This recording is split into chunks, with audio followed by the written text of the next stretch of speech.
for us. We're at the tent city in Ottawa as we get ready for our 431-mile ride across the state of Iowa, which will finish in Davenport.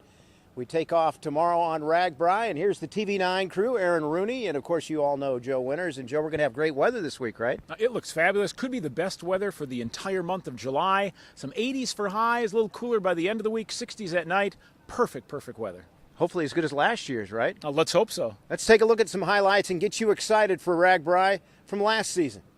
RAGBRAI riders dipped their tires this morning in Missouri River water that was transported in because Orange City is not on the river. The guy who really caught my eye was Logan Dykema of Bettendorf, who was riding the entire RAGBRAI on a unicycle. And if you think riding that bike 52 miles is hard, try running it. That's right, Clint Cunningham of Cedar Rapids ran from Algona to Clear Lake today. And today's route had it all, including a breathtaking ride along Clear Lake that took you right to the famous surf ballroom. Fun ride today. I came across a man-made pond in Cartersville, population 16. The riders took turns flying off this giant swing.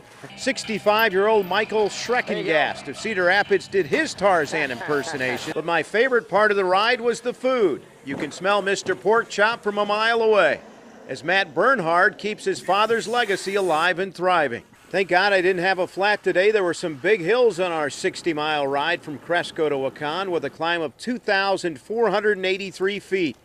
The hill's probably not a problem for Lance Armstrong, who rode again today. Somebody just said it was a hilly day, so I'm a little worried. Did anybody try to race you? Yeah, we had some people try to make a go today, but What happened? didn't work out for them too good. Our morning started out with a beautiful sunrise over the Hesse farm in the countryside outside of Wakan. There were 4 giants today, and the ride had 3,200 feet of climb. It was pretty tough. It's probably some of the toughest climbs I've done. It took about 5-10 minutes going up and then 2 minutes going down. How fast going down? I hit about 44 going down one of the hills. The scenery through the Yellow River State Forest was breathtaking, with fog setting over the pond.